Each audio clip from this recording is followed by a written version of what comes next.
Kwab's got me out here questioning why we're even doing this review.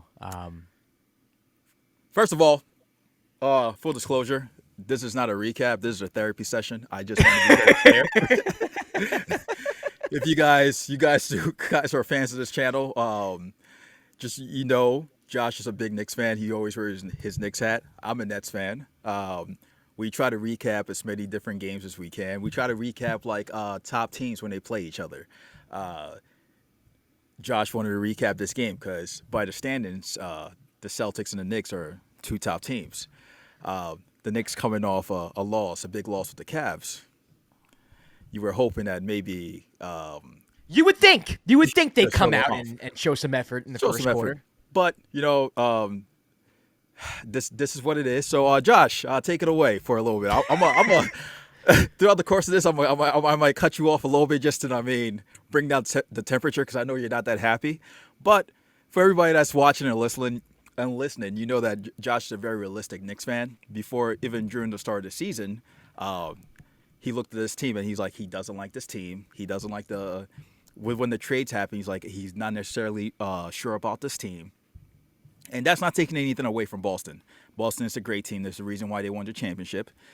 And there's also a reason why they continuously tend to kick the Knicks' butt every time they play them. Every time. Every time. And so this is not, Celtics, great game, but this is not going to be much of a recap. It's more of a therapy session. So we're gonna get out our feelings on this. So let's hear it. Let's kick it off like we kick out every recap. Let's go to the box score, Let's go to Kwab. the box Yeah. The Celtics beat the Knicks 118-105. Tatum 25-10-9. Jalen Brown had 24-8. Derek White 19-9-7. Karl-Anthony Towns 24-18 and one of the most dramatic fake injuries I've ever seen in my life. Brunson 22-4. Josh Hart nearly a triple double 20, 11, and 9. All right, therapy session starts here. The Knicks are fugazi. I'm going to be honest. Right, in therapy, you have to be honest with yourself, right? In order to actually improve on who you are, Yep. you have to be honest with your therapist. You have to be honest with what's going on in your life, what you're feeling. And what I'm feeling right now is that this Knicks team is just absolutely fugazi. They're not contenders. There are two teams in the East who can win the championship. There are two teams in the East that can win the East, and that is the Boston Celtics and the Cleveland Cavaliers. If that is not your team, you are not going to the NBA Finals if you are from the East, period. And it's not even like I could even watch these games and realistically be like, well, if they just made this slight adjustment, this could change. Or, you know what? Maybe I could see this going 6 or 7 games and anything could happen. Who knows? No, this is not it at all. They've gotten smoked every single time they've played the Celtics. There have been runs where the Knicks have looked impressive, where they're pushing the basketball off of misses, where they're decisive on offense, and when Cat looks good and when Brunson looks good. But those moments are few and far in between. They cannot, for the life of them, stop the pick and pop, pick and roll with Tatum and Porzingis. If they switch it, Porzingis has Jalen Brunson ISO on the high post, and there's no plan from that because they're not doubling off of that. If they don't switch it and Cat helps out too much, it's a pick and pop 3 for Porzingis. For some reason, I don't know why, the opposite side guy is not helping on Porzingis. He's not cheating over to Porzingis, so every time Porzingis catches the ball, it's an open 3. I don't know what's going on at practice. I don't know what's going on in scout team, but they haven't figured that out yet. They don't rotate fast enough. They don't get back on defense fast enough. They don't have shooters like Boston. And on the other side of the ball, Boston can guard the Knicks. They have no problem keeping the Knicks in front of them. The Knicks rarely get into the paint. The Knicks rarely get an odd man advantage in the half court. And when the Celtics are making shots on the other end and the Knicks are forced to slow the ball down and forced to play a half court game, the Celtics are going to destroy them every single time. This team is not even on the same stratosphere as the Boston Celtics, and that showed today. There is not much else to talk about when it comes to this game. The Knicks cannot guard the Celtics in the half court. They're going to pick on Karl-Anthony Towns every single time. They're going to force the Knicks to switch, or they're going to force the pick and pop, which the Knicks have proven they cannot guard. The Knicks can switch, Drew Holiday, Derek White screen. They've been okay with that. But as far as Porzingis out there and spreading the floor, they can't. They can't. And if they're not getting stops, they're not catching this defense off guard. They're not scoring the basketball. It is too difficult. Boston's defense is too good in the half court for the Knicks to score on them.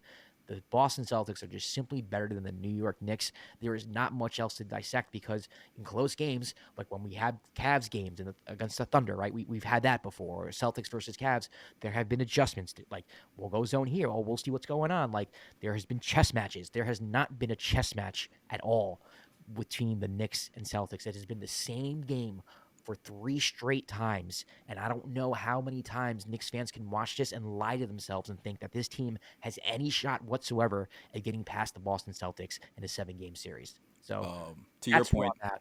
Just I just wanted to get that off my chest. I just wanted to get it off my chest. yeah, but get it off your chest. I mean, to your point, I'm gonna add to your point when you're talking about the Knicks struggle to score on the Celtics in the half court. We had Will from the Green Eye Pod to do a mid-season checkup when it came to the Celtics, and he made the point that teams that usually run on the Celtics are the ones that give them trouble. Right. And if the Knicks aren't getting stops and getting the fast breaks and pushing the tempo, like you're not getting those runouts with like Josh Hart and so forth, just getting those easy buckets, you kind of end up with low numbers when it comes to the offensive side like this, because the Celtics are a good defensive team. We've talked about it many times. Like, even when they were struggling with your offense during the course of the year, we're like, they still have a good defense. The defense is always going to travel. Like, if they're not hitting shots, the one thing that's scary about them is they still have some of the best defensive players on your squad. With the Knicks, we've talked about how bad the pick and roll defense has been, how bad their 3-point defense has been. I think it might be the worst in the league. In terms it was going into this game. Right, they allowed the highest percentage. It got worse. Yeah, it got worse. Do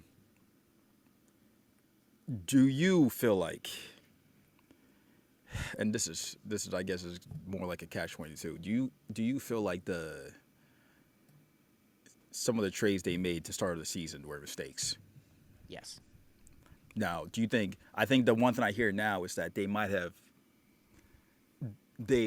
sold too much when it came with the Mikal trade. I mean, it's not just the Mikal trade. It's a combination of the Mikal right? and Cat trade, because you are completely changing the identity of your team. Yep. Period. This is a different team. They're not tough. Legs was saying it on the broadcast. This is not a tough team. Yeah. Last year's Knicks team, you knew was tough. You knew that you had to fight for every freaking rebound because Hartenstein and Hart and whoever was on the floor was going to come flying, to grab that board. They were tough. They attacked the paint. They lived in the paint. Mitchell Robinson, I mean, I know he's out, so maybe that has something to do with this here. But they're just a different team. They're softer. They're just a softer team. It's not the same team at all. It's not the same identity. And I think the way you beat the Celtics, Will said it. Shout out to Will. You got to run. You got to cause some problems on the offensive end. But you just got to punch them in the fucking mouth, man. You got to hit these guys, dude. He said violence. Yeah, bro. Like what Miami did. Like, come on. Like, what are we doing? Like that's why I liked this team last year. Last year, I was like, yeah, I mean, if they get into the Eastern Conference Finals healthy against the Celtics team, yeah, the Celtics would have been favored, and maybe the Celtics would have probably won, that series, but it would have went 6. But you would have given your team more of a chance compared to like now. You'd have given 100%. You could say whatever you want about Julius Randle. He is not a bitch. Like, he's not. He's tough. Dante is tough. Julius is gone. Dante's gone. Mitch is out. Hartenstein's gone. Like that. Those are 4 dogs. Everyone I just listened are dogs. You can say whatever you want about their games, offensively, defensively, whatever. Dogs. All of them. Gone. This is a different team. This is not the same team. They have no defensive chemistry, which is weird. You bring Mikal Bridges over because you have this idea that like OG and Mikal, on the perimeter is going to lock up, whoever you have on the perimeter. That's what the Knicks brought him over here for. We're going to put OG on Tatum. We're going to put Mikal on Jalen. Good luck, Boston. Well, guess what? We're going to put Cat in a pick and roll, pick and pop. Good luck, New York. Like, that's what it's been. This team was not put together with any type of like thought. Like, there just wasn't like the unintended consequences weren't thought about. Yeah. And so, yeah, I just tweeted now, like the January Knicks truthers from last year. For those of you who don't know what I'm saying, if you're not a Knicks fan, last year the Knicks were a phenomenal team in January. I think they won like 15-2. They beat the Nuggets and the Heat. Like, they beat all these top tier teams, and they looked like they were the best team in basketball at that time, record wise. Like over that time period. And Knicks fans are really excited because they had a bench, they had a starting lineup that clicked well, and it looked like, well, this team can go far. Like this team can win the East. That was after And the OG trade, right? right after the OG trade. Yep. OG's first game with the Knicks last year was on January 1st, Okay. and they went 15-2, and then Julius got injured. Yep. The injury. Yeah. So for Knicks fans, it's like that's what I miss that, and there's a lot of like divide with the Knicks, fandom because of course like you want to be a Knicks fan and you want to root for what's on the floor, right? I'm a Knicks fan. I want to root for the Knicks, and you hear people talk about the team last year. You're like, yo, shut up about last year. Like that was last year. You hear people complain about Cat. Cat's been phenomenal this year. I have nothing bad to say individually about Cat on the offensive end. Defensively, he could be better. But for the most part, he is what you thought you'd be getting. He hasn't disappointed. He hasn't played bad. Mikal has been, he's been a bit of disappointment. I think overall has been a disappointment. But it's a different team. It's a completely different team with a completely different vibe. And the vibes are so immaculate last year that coming into this year and seeing what's going on, even though they're third in the East, they have a better record. They're going to finish with a better record than last year's team. Which is crazy. Yeah, it just does not feel. It doesn't feel the same. It doesn't feel the same. They're not the same. They are fugazi. Whereas last year, I don't think they were fugazi. I just think they were hurt.